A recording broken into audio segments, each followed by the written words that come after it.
जय हिंद दोस्तों, राधे राधे। स्वागत है आप सभी का अपना यूट्यूब चैनल पर। चलिए आपके एग्जाम के लिए लेकर आ गए आज से एजुकेशन पे बेटे, जिसके डायरेक्टर एस.के. झा सर के द्वारा बिहार पुलिस के लिए महामैराथन जो क्लास करवा रहे थे वो प्रश्न हम लेकर आ गए हैं। आज देखने वाले हैं साइंस का। किसका प्रश्न देखने वाले हैं? साइंस का प्रश्न। तो चलिए बने रहे अपने यूट्यूब चैनल पर। पहली बार जुड़े तो चैनल को सब्सक्राइब जरूर कीजिएगा, वीडियो को लाइक शेयर जरूर कीजिए। अधिक से अधिक PDF टेलीग्राम पर दे देंगे। जैसे प्रश्न दिया गया है आवर्धन, क्या दिया गया है? आवर्धन के बारे में हम जानकारी लेते हैं। m बराबर होता है -v/u बराबर SI बराबर HO हो जाएंगे, ठीक ना। ये आवर्धन का मान है। जैसे m बराबर अगर m बराबर -v, जब ये क्या होता है VE होता है तो वास्तविक एवं उल्टा प्रतिबिंब के लिए होता है -VE, और +VE क्या होता है? काल्पनिक एवं सीधा प्रतिबिंब के लिए होता है +VE, ठीक ना। m बराबर 1, ये क्या होता है? समान आकार प्रतिबिंब होता है, याद रखिएगा। देखिए m बराबर के बराबर, और m बड़ा 1 होता है क्या? बड़ा आकार के लिए होता है, और m छोटा 1 किसके लिए होता है? छोटा आकार के लिए प्रतिबिंब होते हैं, याद रखिएगा। m छोटा प्रतिबिंब के लिए होता है, और m बड़ा आकार प्रतिबिंब होता है, और m बराबर 1 जो होता है वो समान आकार प्रतिबिंब होता है, और m बराबर +VE होता है तो वो काल्पनिक एवं सीधा प्रतिबिंब के लिए होता है, और m बराबर -VE होता है तो वास्तविक एवं उल्टा प्रतिबिंब के लिए, याद रखिएगा।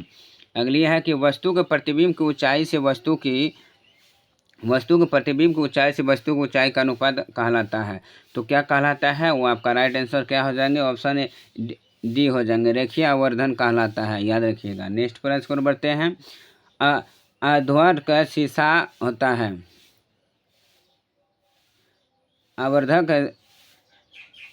आवर्धक शीशा होता है तो किस में होता है? उत्तल लेंस में होता है। ऑप्शन ए बिल्कुल राइट आंसर हो जाएंगे। नेक्स्ट प्रश्न है, आभासी एवं सीधी छवि के लिए दर्पण का आवर्धन होना चाहिए। आभासी एवं सीधी छवि के लिए दर्पण का आवर्धन होना चाहिए। क्या होना चाहिए? इसका राइट जो आंसर हो जाएंगे ऑप्शन सी हो जाएंगे, धनात्मक होना चाहिए। क्या होना चाहिए? धनात्मक होना चाहिए, ऑप्शन सी। अब हम बढ़ते हैं लेंस के बारे में जानकारी लेते हैं, पहले थ्योरी उसके बाद हम प्रश्न करवाएंगे। लेंस दो प्रकार का, उत्तल लेंस और अवतल लेंस। यही उत्तल लेंस को अभिसारी लेंस कहते हैं, यही अवतल लेंस को हम अपसारी लेंस कहते हैं, याद रखिएगा। देखिए पठन लेंस के वास्तविक उल्टा होता है, और अवतल लेंस का काल्पनिक सीधा वस्तु से छोटा होता है, याद रखिएगा।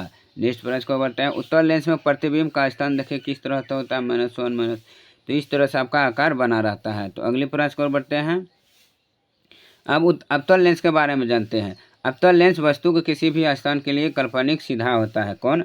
अवतल लेंस जो है वो वस्तु के किसी भी स्थान के लिए काल्पनिक सीधा छोटा होता है, याद रखिएगा। और अब हम बढ़ते हैं, इसमें नोट कीजिए, महत्वपूर्ण तथ्य है। आवर्धक शीश, वह शीशा जो बड़ा प्रतिबिंब बनाए वो क्या कहलाता है? आवर्धक शीश कहलाता है। और अब आवर्धक शीशा में उत्तल लेंस का प्रयोग होता है। पूछा जाए कि आवर्धक शीशा में किसका लेंस का प्रयोग होता है, तो उत्तल लेंस का प्रयोग होता है, याद रखिएगा। और उत्तल लेंस का उपयोग जानते हैं। दूरदृष्टि दोष निवारण, सामान्य कैमरा, प्रोजेक्ट, टेलीस्कोप, मानव आँख, ये कौन सा है? उत्तल लेंस का उपयोग होता है। इसमें कौन सा लेंस का उपयोग होता है? उत्तल लेंस का होता है। दूरदृष्टि के लिए उत्तल लेंस का उपयोग होता है। मानव आँख में भी उत्तल लेंस का उपयोग होता है, और प्रोजेक्ट में भी, और टेलीस्कोप में भी होते हैं। चिन्ह देखिए प्रॉपर्टी के साथ बढ़ते हैं। उत्तल लेंस U बराबर जब माइनस में है तो उत्तल लेंस हो जाएगा, और U बराबर माइनस हो तो वो अवतल लेंस हो जाएंगे, और F बराबर अगर प्लस में हो तो वो उत्तल लेंस हो जाएंगे, और माइनस में हो तो वो अवतल लेंस में हो जाएंगे, याद रखिएगा। V बराबर वास्तविक प्लस का होते हैं, और काल्पनिक क्या होता है? उत्तल लेंस में माइनस होते हैं, याद रखिएगा। और काल्पनिक अवतल लेंस में पूछा जाए तो वो क्या होता है? माइनस होता है। अगली है कि उत्तल लेंस को और किस नाम से जाना जाता है? उत्तल लेंस को और किस नाम से जानते हैं हम? उत्तल लेंस को अभी हमने बताए हैं। उत्तल लेंस का आपका राइट आंसर क्या हो जाएंगे दोस्तों? 4 का आपका राइट आंसर अभिसरित लेंस कहते हैं उत्तल लेंस को। अपसारी लेंस को तो हम अवतल लेंस को कहते हैं। उत्तल लेंस के सामने एक वस्तु को 2f पर रखा जाता है तो प्रतिबिंब डैश होगा।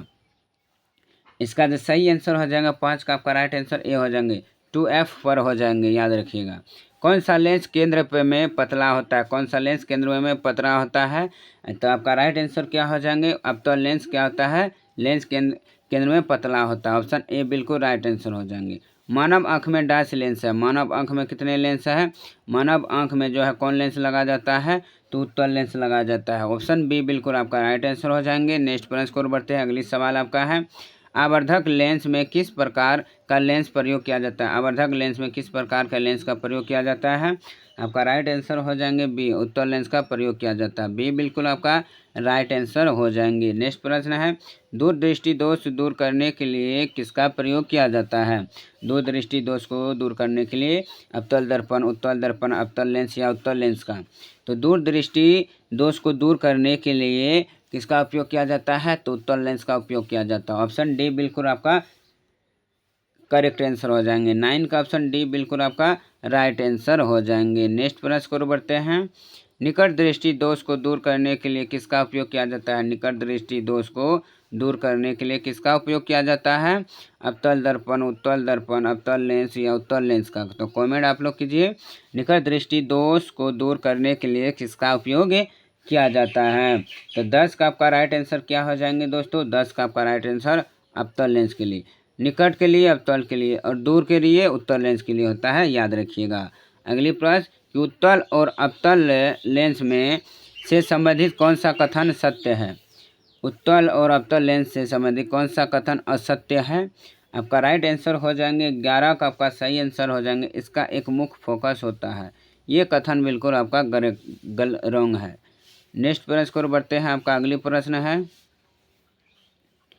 कि सरल सूक्ष्मदर्शी में कौन सा लेंस प्रयोग होता है, कौन सरल सूक्ष्मदर्शी लेंस में कौन सा प्रयोग होता है, वेरी इंपॉर्टेंट प्रश्न है। 12 का आपका ए हो जाएगा, उत्तल लेंस का। किसका होता है, उत्तल लेंस का होता है, आप याद रखिएगा। किसका होता है, सूक्ष्मदर्शी में कौन सा लेंस का प्रयोग, उत्तल लेंस का प्रयोग होता है। आपसे अगर पूछ लिया जाए कि सूक्ष्मदर्शी की खोज किसने किया था, तो जैठ जॉनसन ने किया था, जैठ जॉनसन ने किया था, याद रखिएगा। किसका, सूक्ष्मदर्शी की खोज किसने किया था, जैठ जॉनसन ने किया था। और दूरदर्शी की खोज किसने किया था, अगर पूछ लिया जाए दूरदर्शी की खोज किसने किया था, तो आप क्या बताइएगा, गैलीलियो ने। क्या बताइएगा, गैलीलियो ने आपका क्या किया था, दूरदर्शी की खोज किया था, याद रखिएगा। अगली प्रश्न है, उत्तल लेंस की फोकस दूरी होती है, वेरी इंपॉर्टेंट प्रश्न। उत्तल लेंस की फोकस दूरी होती है, ओ माने घनात्मक होता है, ओ क्या होता है, घनात्मक, ओ माने ऋणात्मक। तो ऑप्शन ए बिल्कुल आपका करेक्ट आंसर हो जाएंगे। नेक्स्ट प्रश्न को बढ़ते हैं। अब लेंस की क्षमता के बारे में हम जानकारी लेते हैं। फोकस दूरी का उपयुक्त कारण से लेंस की क्षमता कहलाता है। P बराबर 1F यानी मीटर में स्थिति होता है, और P बराबर 100/F ये किस में होता है, सेंटीमीटर में। मीटर में 1/F होगा और सेंटीमीटर में 100/F होगा, याद रखिएगा। उत्तल लेंस की क्षमता हमेशा धनात्मक होती है, जबकि अवतल लेंस की क्षमता क्या होता है, ऋणात्मक होती है। O बराबर ओ रहेगा तो धनात्मक और रहेगा तो ऋणात्मक होता है, याद रखिएगा। लेंस की क्षमता का मात्रक क्या होता है, डायऑप्टर होता है। में लेंस की क्षमता का मात्रक क्या होता है, डायऑप्टर होता है, याद रखिएगा। नेक्स्ट प्रश्न को बढ़ते हैं कि लेंस की क्षमता की इकाई क्या है। अभी हमने बताए हैं लेंस की क्षमता की इकाई क्या है, तो डायऑप्टर होता है। आप लोग मान लीजिए आंख मूंद कर सी बिल्कुल राइट आंसर हो जाएंगे। अगले सवाल की ओर बढ़ते हैं। एक लेंस की फोकस दूरी 2 मीटर है तो उसकी क्षमता क्या होगी, वेरी इंपॉर्टेंट प्रश्न है। एक लेंस की फोकस दूरी 2 मीटर है तो उसकी क्षमता क्या हो जाएगी, प्लस 0.5 डायऑप्टर हो जाएंगे। ऑप्शन ए बिल्कुल आपका राइट आंसर हो जाएंगे। नेक्स्ट सवाल को बढ़ते हैं। उत्तल लेंस की क्षमता डैश होती है, उत्तल लेंस की क्षमता डैश होती है, क्या होती है, अभी U बराबर घनात्मक होती है। ऑप्शन बी बिल्कुल आपका राइट आंसर हो जाएंगे।